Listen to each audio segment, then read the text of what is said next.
Hello all and welcome to the Rails special board meeting. This is Friday, January 28th, 2022, and I am Thomas Stagg, president of the Rails board, and I call this meeting to order at 11 a.m. In accordance with the Government Emergency Administrative Act, PA 100-0640, the Rails Board of Directors finds an in-person meeting is not practical or prudent and believes it is in the best interests of Rails to hold the virtual meeting to perform essential business. Everyone, please remember to unmute yourselves before you speak and say your name when making a motion or a comment. All votes will be by roll call. Thank you. Emily, will you please call roll? Sure. Sue Busenbark. You have to unmute yourself. That's for everyone, not just Sue. I'm here. Ellie Cox. Alice Creason. Here. Robin Hellenthal.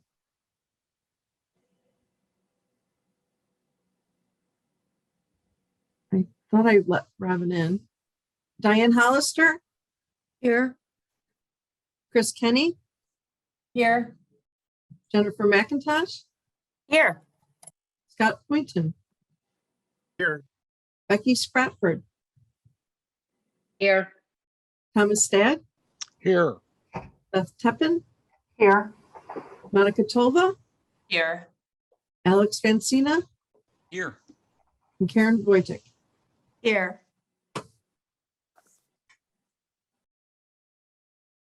Robin is here. I'm here. I keep losing my screen. I got you. Thanks. Okay.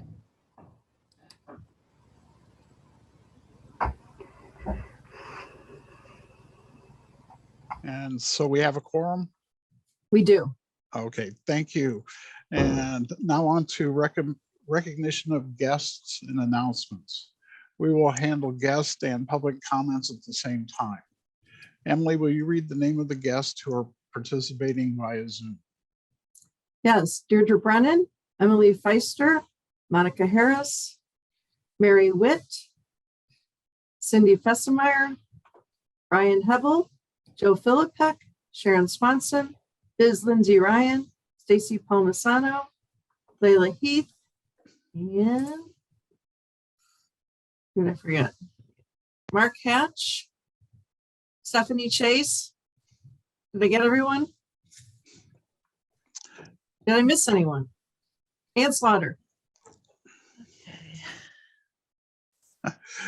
Okay, thank you, Emily. If Emily did not read your name, please state your name and your affiliation or put it in the chat so that she can read it and add it to the minutes. We are handling public comments via Zoom or by previous submission to Emily. Emily, did you receive any comments? I did not. Does anyone have any public comments at this time? Okay, next is adoption of the agenda. May I have a motion and second for adoption of the agenda? This is Diane, so moved. Okay, thank you, Diane. Second? Second. I'll second. This is Scott. Thank you, Scott. So we had moved by Diane, seconded by Scott. Emily, will you please call roll? Sue Busenbark, Yes. Ellie Cox. I'm not here. Alice Creason, Yes. Robin Hellenthal, Yes. Diane Hollister, Yes. Chris Kenny, Yes. Jennifer McIntosh, Yes. Scott Poynton, Yes. Becky Spratford, Yes. Beth Teppen,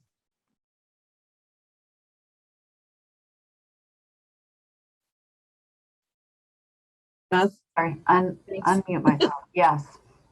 Monica Tolva, Yes. Alex Vancina, Yes.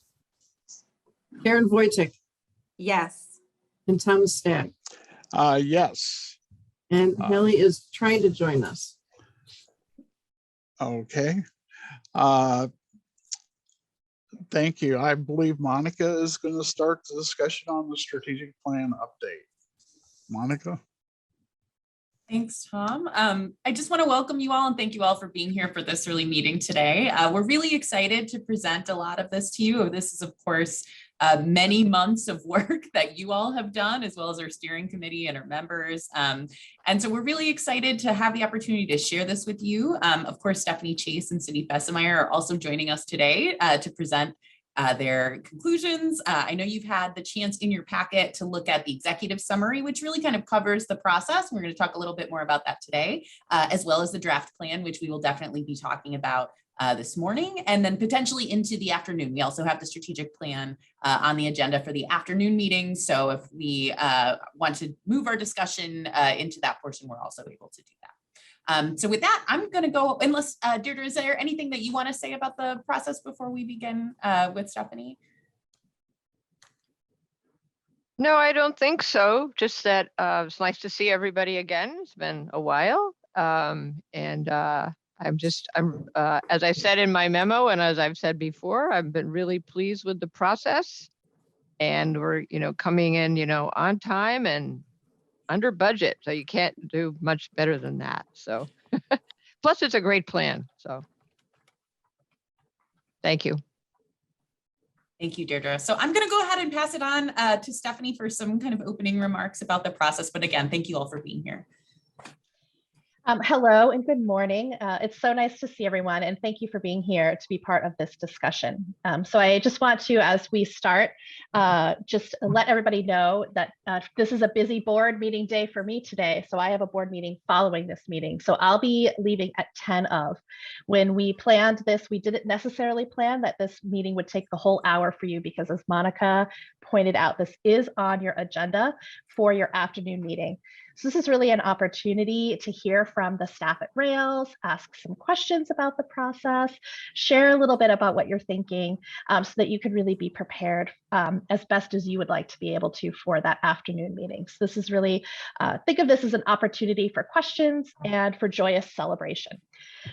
For those of you who haven't met me, my name is Stephanie Chase, and I'm the founding principal of Constructive Disruption. And I led this project along with my colleague, Cindy Fessemeyer, who I'll have her introduce herself as well. Hi there, I'm Cindy Fessemeyer. I am geographically closer to you. I'm out of Madison, Wisconsin, and had, before COVID, Delta, Omicron all super exploded, had the excellent opportunity to join you at the kickoff for this process in person, which was my pleasure. I'm sorry we don't get to do the wrap up in person, but it's lovely to see you today. I'll share my screen so that we can bring up, if I can find, I always end up with so many screens open. Someday I'll learn better. But as I saw in the chat, I just want to remind everybody that you do have the executive summary, which really gives an overview of the process. So for those of you who would really like to process it that way, just to remind you that it's there, and that the draft of the strategic plan is also part of that packet. We're happy to bring that up and show it on our screen if that is helpful for our conversation, but just a reminder that you do have that there for you. So let me just bring up the slide deck. And again, I want to acknowledge that this is the culmination of a lot of work on the part of you as board members, your Rails staff, and the members of the Rails community. So this is a process that was really rooted in hearing from member libraries to really bring forward the strategic plan for you. So I'll hand it to Cindy. Thank you. Just as I'm taking a drink, of course.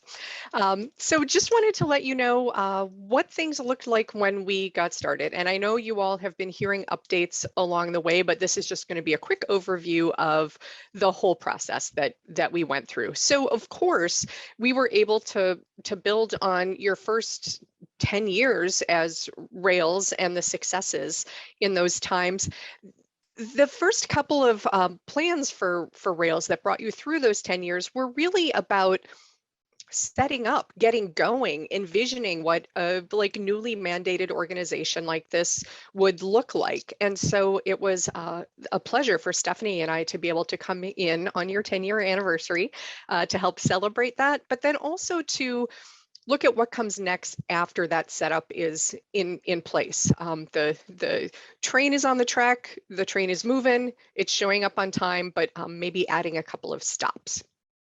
So for the planning process, we focused very heavily on where you started. So what your previous plan was. It was a great plan. It was a nice starting block for us.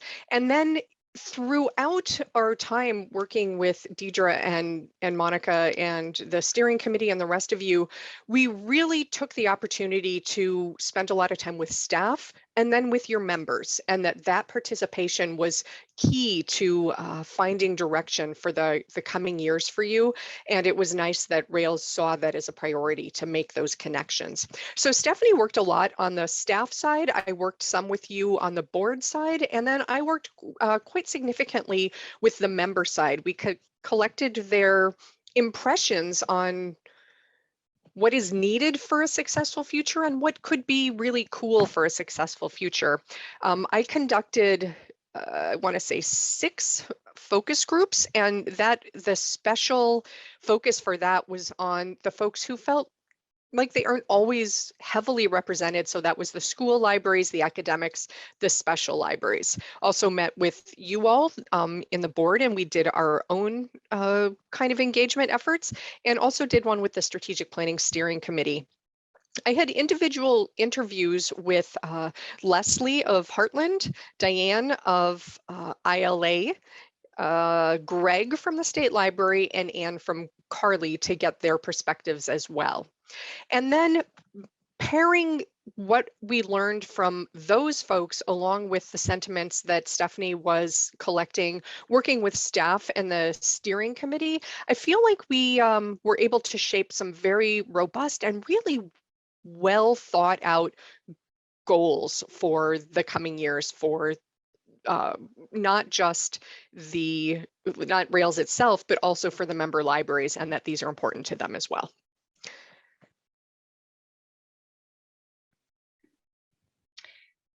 I have trouble with my arrows this morning, apparently. But so as Cindy mentioned, in addition to that engagement, we also held several rounds of open town halls, which were really geared toward our members. And so we really wanted to work with them to develop a plan where the strategies, are the goals that we have set up for ourselves are really supported by measurable objectives. So to really make sure that we could see that implementation path. We also wanted to make sure that Rails staff could really see their work in and their opportunities to contribute to the plan. We've said it to this group a couple of times to remember that a strategic plan isn't intended to cover everything an organization does. It's not going to list everything that we do. It's really intended to be a document that guides our areas of focus, where we're going to make more investment over a set period of time. So we wanted to make sure that staff could see where those investments would be. We really asked to take advantage of this opportunity for reinvention and recovery. I think we thought that we might be more in recovery mode when we started this last summer, but we're still, I think, in that piece where we're really learning about how this pandemic is shaping our expectations and our needs. We really wanted to make sure to incorporate those. And first and foremost, as Cindy touched on, we really wanted to focus on member library need. So again, this was a plan that was really rooted in what your member libraries are asking and expecting you to do as an organization. So kind of taking that a little bit further, Stephanie mentioned that the strategic plan isn't intended to cover everything. It's not that annual work plan for the staff, not by any means, but it is the document that guides their annual work plan, and that the staff as a whole and leadership as a whole, so you all view the opportunities that come your way through the lenses of those goals and objectives that we have co-created over this process. So we know that if an opportunity comes that is a sort of covered under one of those goals and objectives, we want to pay a lot more attention to it than one that isn't necessarily covered in that. That doesn't mean that we won't pay attention to things that aren't in the strategic plan. Of course, there's the day-to-day that we have to do. But I just wanted to sort of let you all know that one of the big foci that we heard throughout this had to do with equity. And by equity, it's not just sort of BIPOC queer people that we're talking about with equity, although certainly that rose to the top, a need for more diverse services and staffing and these kinds of things, but also that there's a big concern at the member level about equity of their organization and how they feel invested and represented for the kind of organization they have. And what rose to the top there was the geography, where they're physically located. Are they feeling kind of rural and out of the loop? The size of library, the tiny ones, the big ones have different service needs, and each felt like they needed a little bit more touch. And then also the type of library rose to the top a lot. And our plan tried to make sure that all of the goals that we designed and the objectives underneath them really apply to all of those people, and that they feel that they have an equal stake in the outcome of those goals and what flows from them. So I just want to emphasize really that succinctness is really important in a plan. You know, the elements of the plan really should be something that can be remembered, absorbed, thought about by your staff so that it can really become part of the planning that you do. And that's true for you as a board as well. So simplicity in a strategic plan is really an important value. You really want to make sure that there are elements of the plan that are really easy to hook onto and that resonate. So again, as Cindy mentioned, thinking about getting comment and getting direction across many libraries, multiple library types, a large geography. This plan needs to roll up to resonate with each of them. And then also allow the opportunity for you as an organization to really put in, clarity about where you'll be focusing on that. And I know with the equity piece, there is a goal that is addressing equity. I know Biz is here who's been working with you as well. So there's the opportunity to talk about that as we look at the plan. So I want to hand this back over to Dee and Monica. The first element of a strategic plan typically that we might look at is the vision statement. And I think if you remember, I think we've talked about this as a group before, a vision statement is really intended to be ambitious. It is something you're not sure will ever be able to be realized. And it's important that that kind of ambitious and that striving is there because it's why you are really working hard at what you do. So we worked with the strategic planning steering committee to develop some vision statements, and there are two for you to look at. So I wanted to hand that back over to Dee and Monica to talk more about. Sure. Thanks, Stephanie. Yes. So we are interested in your input on these two vision statements. We like them both. We think, although there are, some people like the short one best, some people like the longer one best. We're curious about what you as board members think is, as Stephanie just described what a vision statement has to be. It's really has to be very aspirational, and also and people need to, I think, understand where you're, what it would look like too. So I think that, people thrive when libraries thrive is a little bit more, well, obviously it's not as, practical down to earth, but I think they're both excellent. So just curious about your opinion. Deirdre, this is Scott. I don't know if you want us to weigh in now, but Yep. I'm a huge fan of both of them, but I really love the first one because I think it is aspirational also, but it also plants the seed in everybody who reads its mind that if libraries are not thriving, the communities that they serve are not really going to thrive as much as they could, and so it's a two-sided message, and I love that. Yes, I think that's exactly, I know it was a big steering committee favorite. The word thrive in particular was, Becky, you have your hand up. Thank you. I Yep. love the word thrive, but I also am concerned that the vision is not specific enough with the first one to reach the larger world. I love the succinctness and I love the word thrive. And I agree with Scott that that word is key. But our vision, I feel like, is our mission is for our members. And I feel like our vision is for everyone. And it's sort of shorthanding what, we said. And everyone, as we know, they don't understand what libraries do. And the second one, I wish it had the word thrive, because I think that's a key word, is much more clear to non-library folks as to how we feel. And so that's why I lean toward that one. I wish, and I worked on it last night trying to get the word thrive in there, and I can't. But for a vision, which is for everyone else, that's my opinion. I like the second one better as a vision. Yes, Monica. Well, I do love how the school is referenced in the longer vision statement, and I appreciate that shout out. And I do like how it covers all ways that people use libraries, but I am a fan of that short, punchy, and it just is, I can see it in a logo. I can see it a place where we repeat it as needed. It is great for a t-shirt. Yes, Karen. I do like the shorter one, but the longer one I was actually turned off by when I read it, because I heard the word essential, and it goes right to essential workers, which goes right to COVID, and that's exactly what I thought about. And it's like I want to get stuck in this point of time forever. That's just my opinion. The word essential is unpleasant to me now. Yeah, it's definitely a loaded word now. You're right. Yep. Yeah. Yep. So I vote for the first one. I do like it shorter, Yep. All right. I think Diane wanted to say something. Yeah. Yes, I do.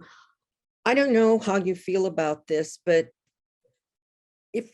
what about removing the words seen as? Libraries are essential. It has more of a positive, just seen as, okay, seen as by whom? So I don't know. When I'm reading it, I don't need those words seen as. To make it seem a bit extraneous. And I do like the essential thing doesn't strike me as essential workers. If you take out that seen as, libraries are essential. And I think there has to be a way of weaving in there the word thrive, like Becky suggested. I think where there's a will, there's a way.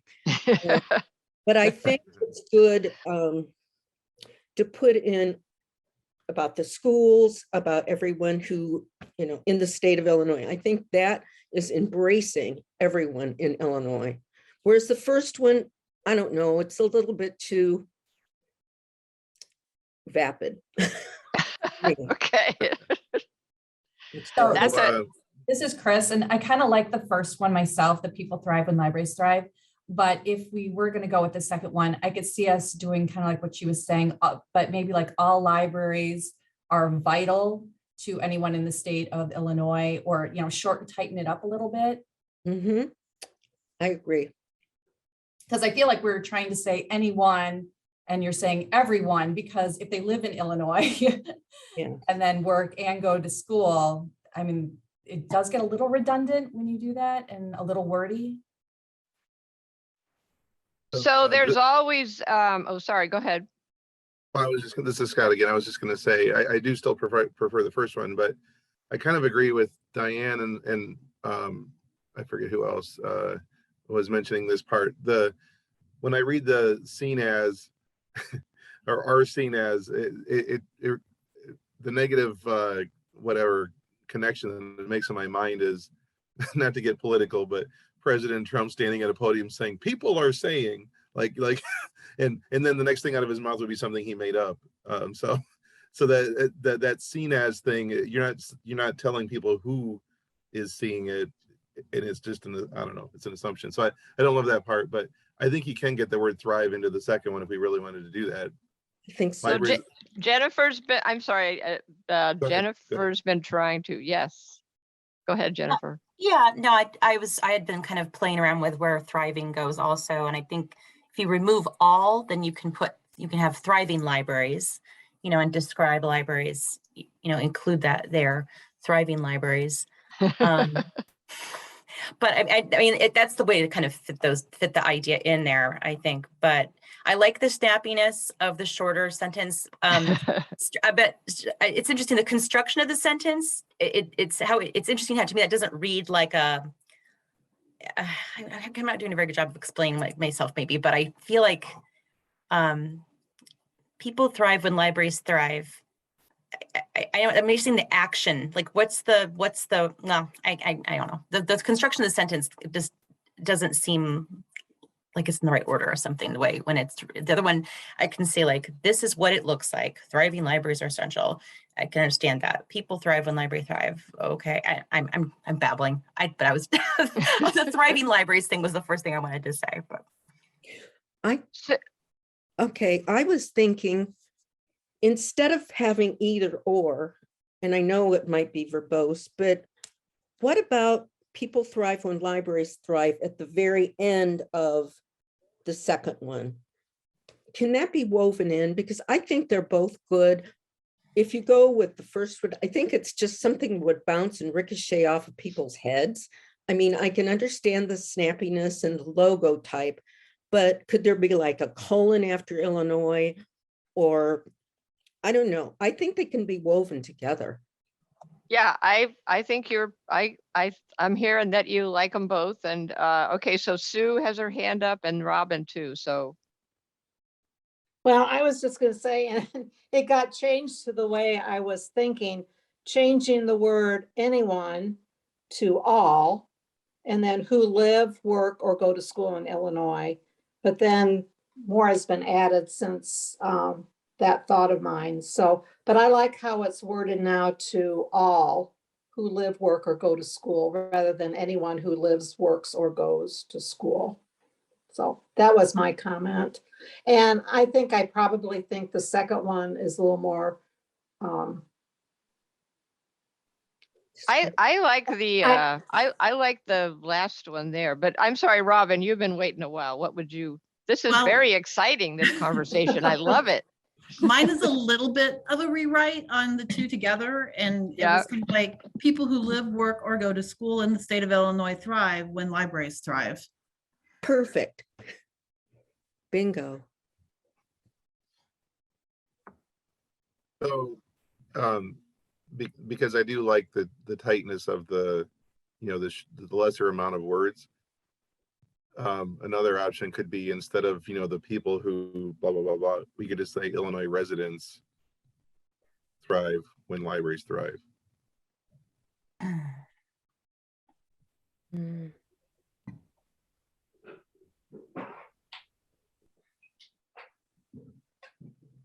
Just referring to it as Illinois Illinois thrives, right? I mean, doesn't that cover everything too, though? Yeah, that's great. That's great. Yeah, but calling out all the levels of people, from like adults to kids, I think is really important. I like when you Well, take that- out state and just say in Illinois, because that really, I mean, it's redundant to say state in Illinois, or state of Illinois. So, we had 2 and now we have 3. We're going in the wrong direction. I currently like the last one that's on there the most, which is a nice short. I feel like it takes the best of both, but still keeps it short. That's my opinion. It does feel like we're really getting closer to what it is that, we're incorporating a lot of the ideas from both into something that we like, which is great. Substituting learn for go to school would be another way to kind of tighten it up a little bit more. Live, work, and learn in Illinois. Oh, I like that. Yeah. Yeah, like about the second to last one up there is, if we had a need to or wanted to break something off and make a t-shirt or a pen or a logo, you could just detach people thrive when libraries thrive, but still have the whole part when you want to have the whole part. I'm missing the word essential. I think that's needed in there. Scott, I think that if you wanted to, you could do Illinois thrives when libraries thrive as a t-shirt. So I think my suggestion would be is to have people, because this is the luxury of having a break, is to have is to sit with this during your lunch break. I think there's a lot of interest. I see a lot of interest in kind of combining the two, the importance of the word thrive, wanting to have it be succinct. So it seems like I'll make sure to copy these and put them and send them right, Dee and Monica both have access to the slide deck, but I'll put them in an email because it feels like those last two, it might be good to think about which one you really like when you are at your lunch break. The trouble, I think the tough part always about building statements like this is when we get so close to a concept where we really have a lot of agreement, is that it's tough to not start to really get into what words are there. So I just remembered for everybody to just kind of take a step back, think about whether the concept that is really important to you is reflected in this, and then bring it back for your discussion after lunch as part of your regular meeting. That would be my suggestion. Can I just suggest too for people before it goes off the screen, if you just take a screenshot, you can look at it then on your break. If you know how to take a screenshot right now before they take it off, that's what I just did. So I can, thank you, Stephanie. Stephanie, maybe you could throw it into chat too before the break. Oh, sure. Yeah. Sure. Yep. And but we are going to lose the chat when we close this meeting, FYI. So. And I just want to say that, somebody, I think Monica asked a question about whether, or maybe Scott, we could use both of them. I mean, obviously, if, we can do whatever we want with, with t-shirts and all that kind, of course. But I think we have to have one vision statement. But we can have taglines or whatever. So, okay. Very true.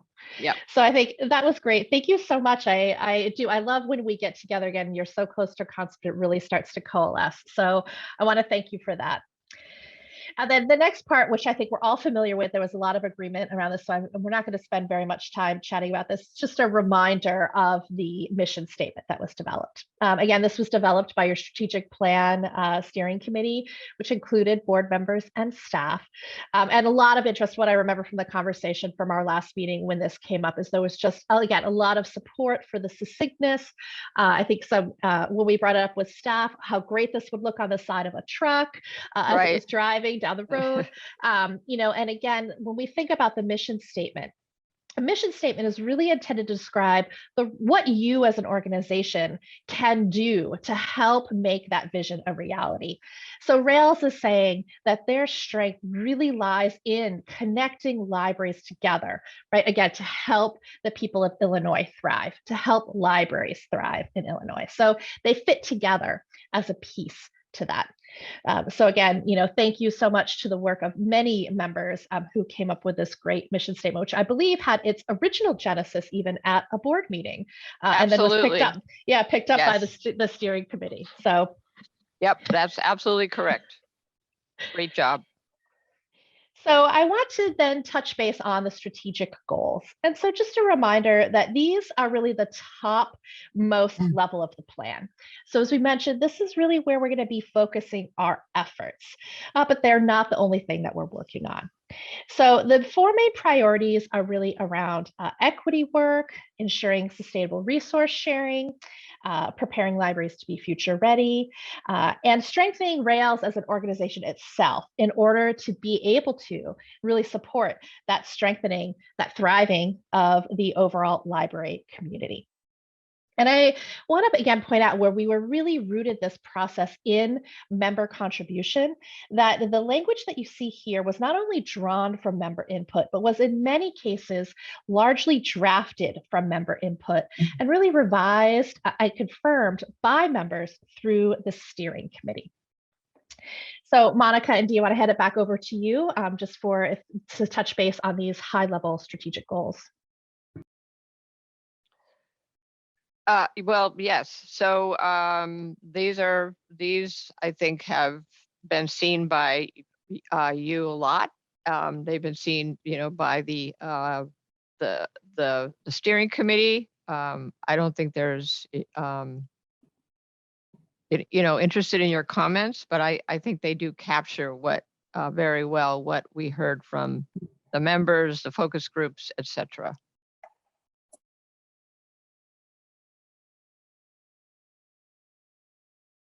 Thank you, Becky.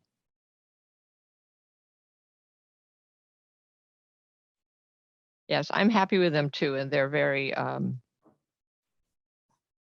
there's only 4 of them, so that's really good too.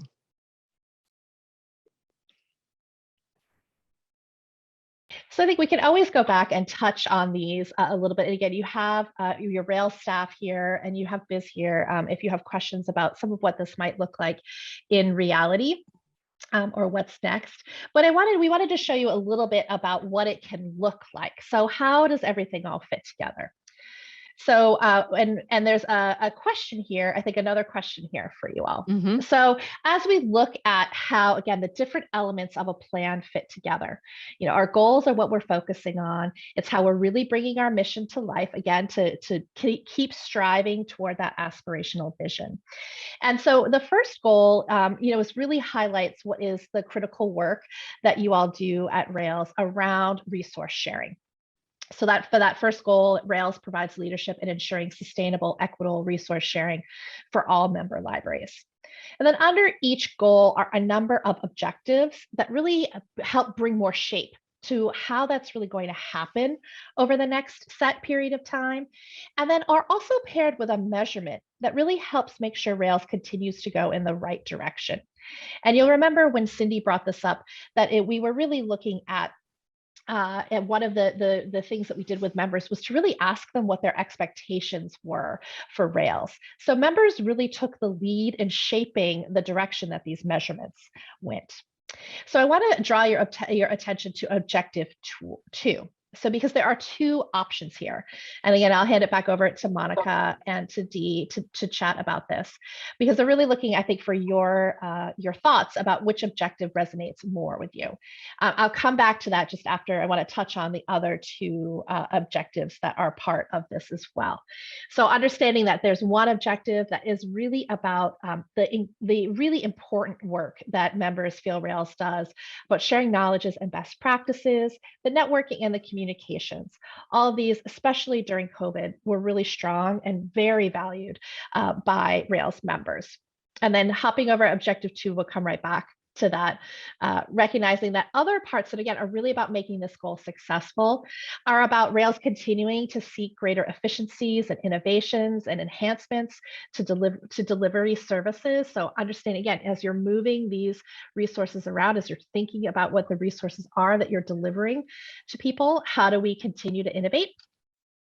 And then objective 4, really working collaboratively with members and your partner organizations to identify and support appropriate and affordable shared catalog solutions and to expand resource sharing to all libraries and residents.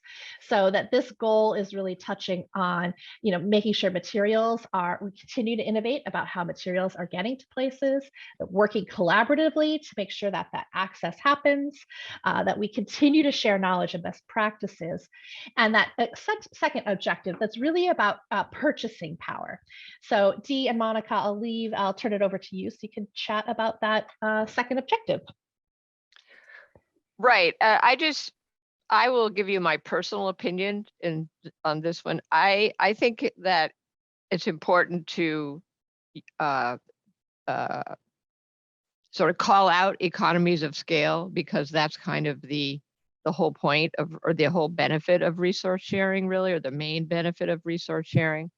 So I think, I mean, they're obviously both about, you know, cooperative purchasing activities and helping libraries. But I do think it's important to call out the economies of scale. And other than that, I think they pretty much say the same thing. So.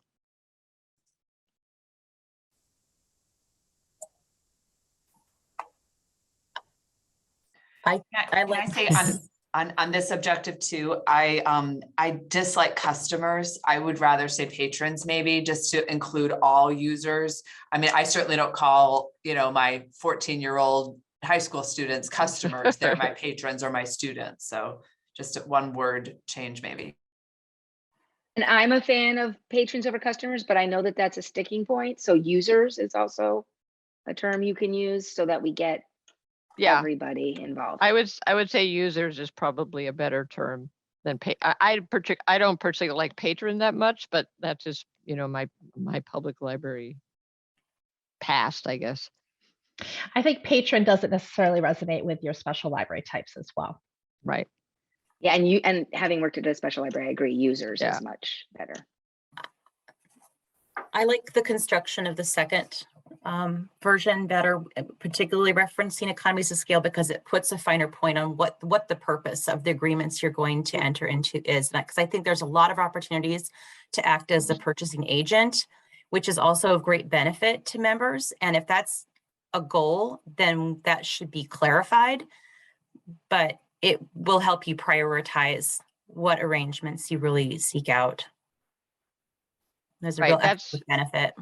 Yeah, I think it's important to, as you say, state the result, the goal, what you're going to get out of the cooperative purchasing. Yeah. All right. Well, I'm gonna say we're going with 2 then. So okay. And we'll change to users. Thank you. All right. Super. Thank you.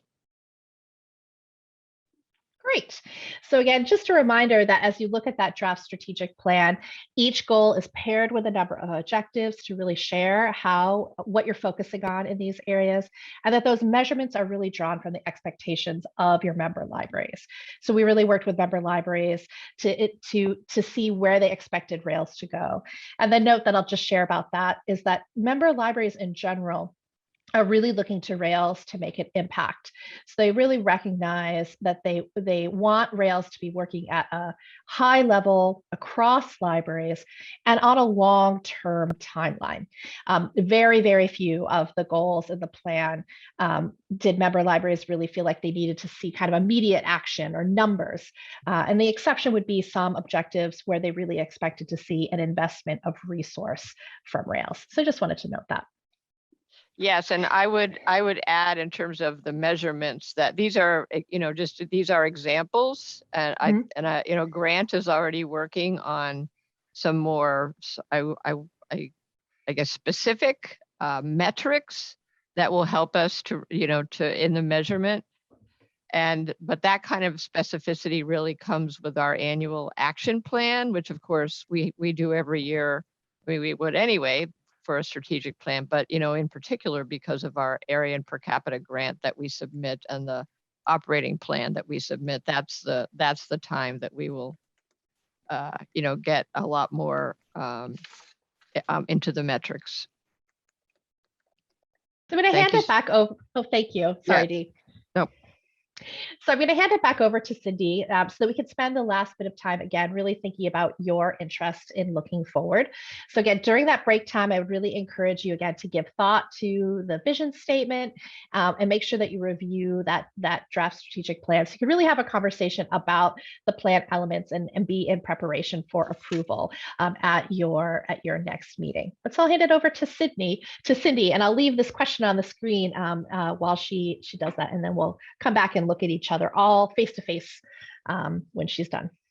Thanks, Stephanie. So before we sort of start pondering what we're most looking forward to, I just wanted to let you know that there is one additional step in place that Stephanie and I crafted. So we just talked about the kind of different levels of this plan, mission, vision, goals, objectives, and measures under each of those goals.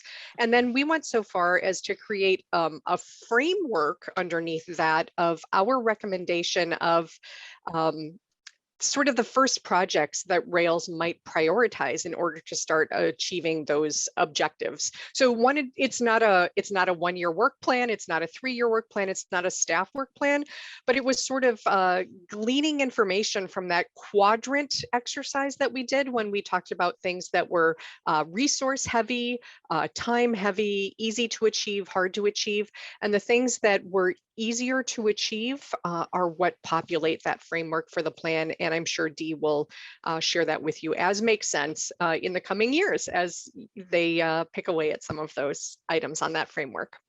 So to wrap up, what we're going to do is just take 1 minute to ourselves. Oh, that was members of the steering committee. That's right. Thanks, Stephanie, who pulled that together with us. What we're going to do is just take a minute, think to yourself, what are you most looking forward to in the plan? You have the whole plan in front of you, from a t-shirt with a vision on it all the way down to one of the objectives. Take a moment and ponder what you're looking forward to. And we'll close this out by just going around the room and sharing.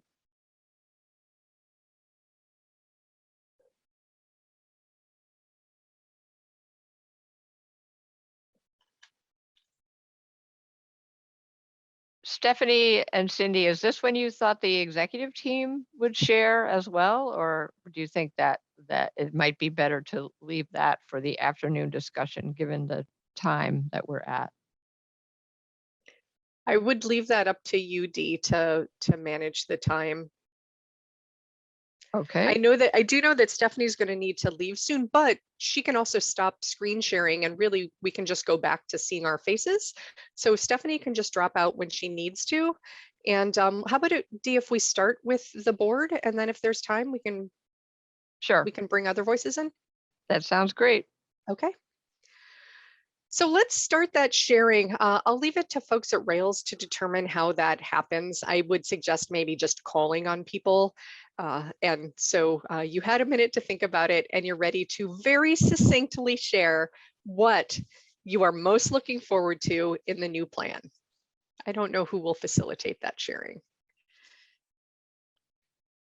Well, I'll just start with who I see at the top of my screen, which is Scott Poynton, who is, I should say, Scott Poynton. But people should just, raise their hand and I can call on them if that's okay.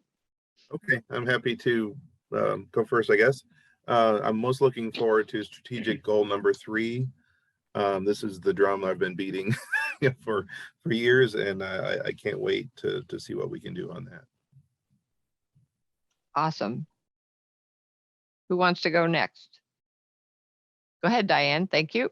Okay, I'm looking forward to strategic goal number 4, libraries lead alongside member libraries. One of the things I'm looking forward to is consistency, continuity, so people know that they're invited to multi-type libraries. So there isn't this, I can't go there because that's a college, or I can't go there because it's a newspaper library. They've got that special mode around them that I think people aren't willing to investigate. And being retired now since COVID, my own experience has been, can I go to this library? Am I allowed to use this library? I'm looking forward to people being able to walk in any library that they want and seek help and ask questions. Because I just think that there's that, I don't know, that glass wall there that people just don't know that they can visit these other libraries. I know that when I worked at an academic library, people all the time said, I didn't know I could come here. I had no idea. Right. Will my library card work here? Or can I go to the Chicago Public Library and check out a book? I just like to see more fluidity between the libraries and an understanding between the library community, between the ILA and Rails and IHS. And I just want to see more of a fluidity and going back and forth. Thank you. Thanks, Diane. And Dee, I can call on people as they raise hands, so you can just participate. That was a good method that you put into place. So yes, just raise your little emoji hand, the raise hand icon at the bottom of your screen when you're ready to share. Monica, you're up. Yes, thank you. I definitely am looking forward to all of the ways that the plan is going to invite, to borrow Diane's word, to invite school libraries to really enjoy their membership in Rails. And I'm the school library board, a school library member on this board. So if you feel like, gosh, all she ever talks about is school libraries, then I'm doing my job. But I really feel like there's so many different parts of this strategic plan that on purpose includes all types of libraries. And I really will love it if school libraries see that as a way to say they want me to. Thanks, Monica. Becky. Thank you. I wrote down, I'm most looking forward to in general, not one specific thing, but that overall we've created a plan that has clarity, that we want to broaden our tent and include everyone. And I don't mean just all types of libraries, but also library leadership and library workers and non-degreed librarians and users, everyone. And that we want to lead by example, which is one of my personal mantras also. Terrific. Thanks, Becky. Karen, you're up. I'm excited for the users of the libraries to see the strategic plan. I'm excited for them all to know what Rails is trying to do and what we're working towards, so that they can be excited too. And then they could figure out, by reading the strategic plan, they'll know a little bit more about Rails. That's lovely. Thank you. Hallie.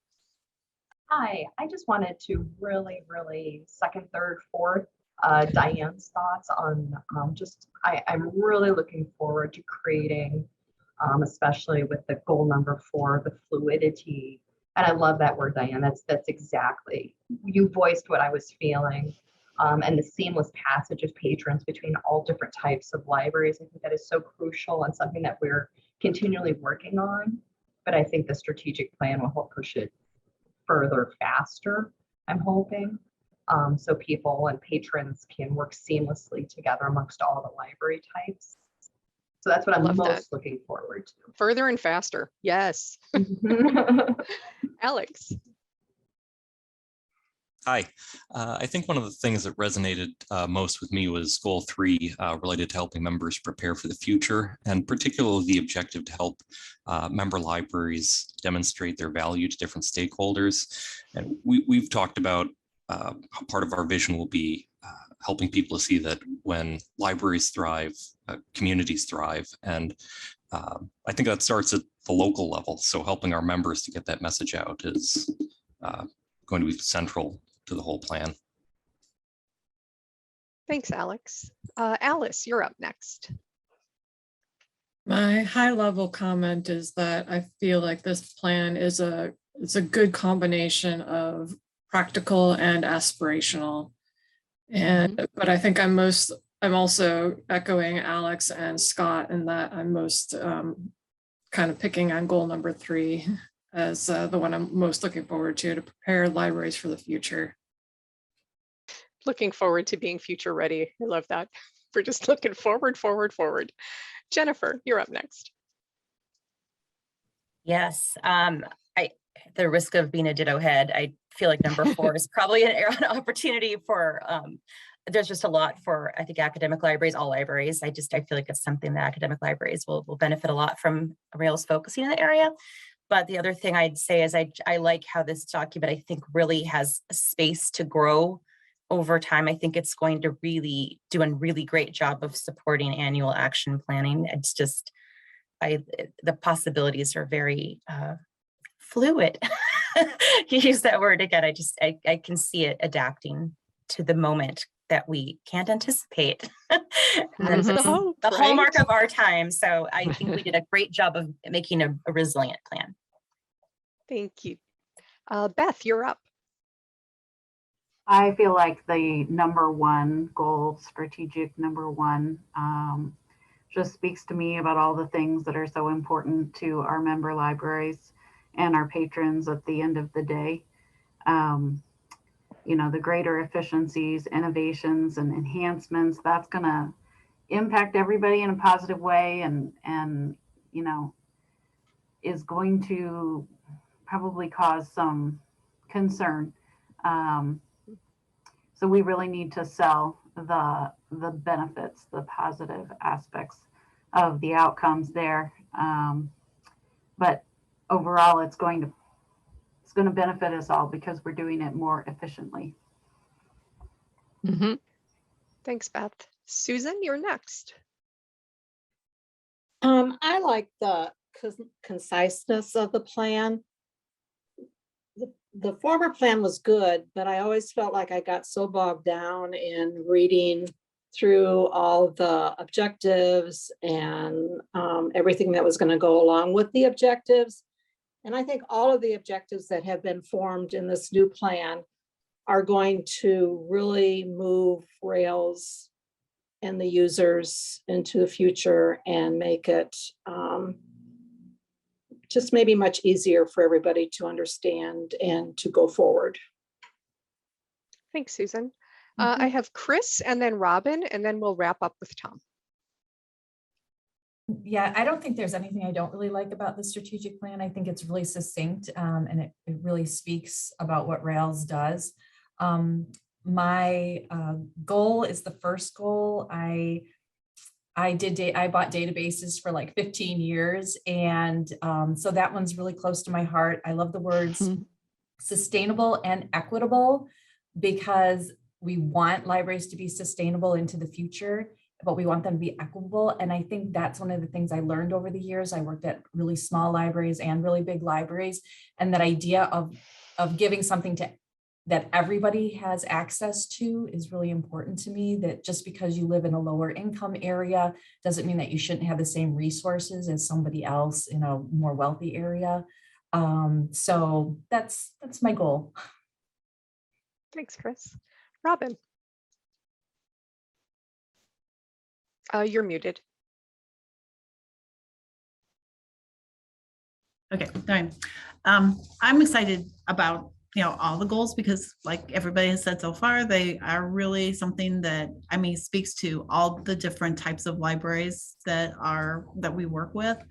I think strategic goal number one, again, like a couple other people have said, is very important, because a lot of libraries, and especially small libraries too, they want to give their users, schools and publics and specials and academic but you have to be able to sustain them. And you can start something, and if the cost goes up and you cannot sustain it, then you're taking something away from your users.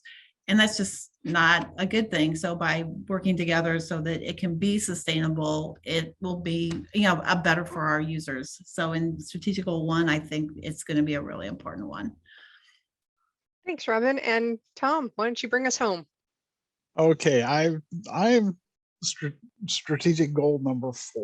And the reason that is because of all the activity we've had with IHLS, ILA, the state library, all in the last year and a half, 2 years, those meetings that the executive team has had with those groups has brought forward a lot of information that we weren't aware of, I think, and able to get ideas across the whole systems. And that's why I go with number 4.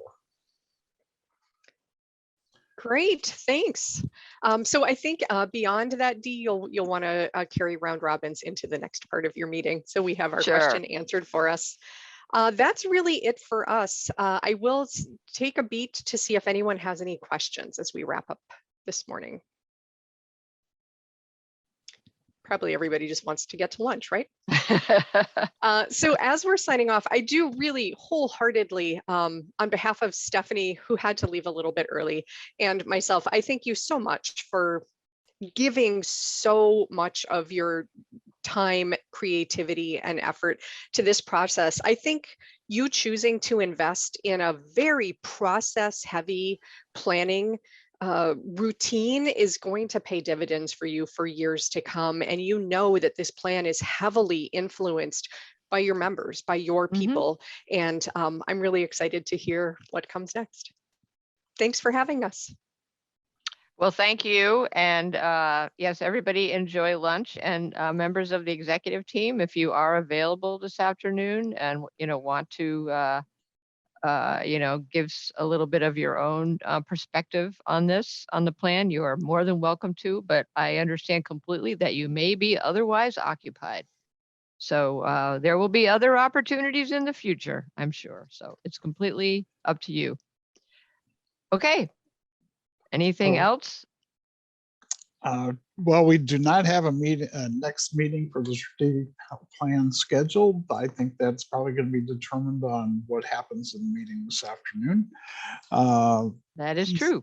So if it's okay with everyone, Thank you all for your attendance, and I adjourn this meeting at 11:59 and see most all of you in an hour or so.